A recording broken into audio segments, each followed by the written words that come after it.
இனிமே கண்ணை மூடிட்டு கடலை எண்ணெய் வாங்கலாம். ஏன்னா மந்த்ரா கடலை எண்ணெய் இதயத்தின் தயாரிப்பு.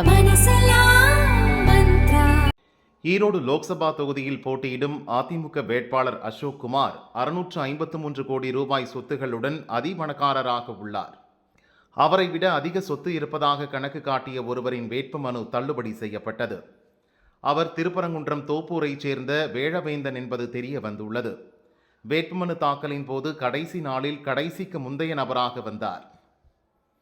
மனு தாக்கல் முடிய சில நிமிடங்களே இருந்ததால் அவருக்கு டோக்கன் கொடுக்கப்பட்டது. கடைசி ஆளாக மனு தாக்கல் செய்து திரும்பினார். மனுக்கள் பரிசீலனையின் போது அவரது மனு முழுமையாக பூர்த்தி செய்யப்படவில்லை என்ற காரணத்தால் தள்ளுபடி செய்யப்பட்டது. வேட்புமனுவில் அவர் காட்டியிருந்த சொத்து மதிப்பு 921 கோடி ரூபாய். தாயாரின் புடவை மட்டுமே 2 கோடி ரூபாய் என தெரிவித்துள்ளார்.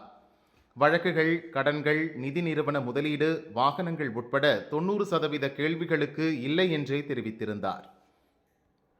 நான் திருச்சி மாவட்டம் மாம்பட்டி ஜமீன் வாரிசு. துங்கபத்ரா முதல் கன்னியாகுமரி வரை எங்கள் ஆளுகையில் இருந்தது. 2011இல் ஏற்கனவே போட்டியிட்டு 300 ஓட்டுகள் வாங்கியுள்ளேன் என்கிறார் வேழவேந்தன்.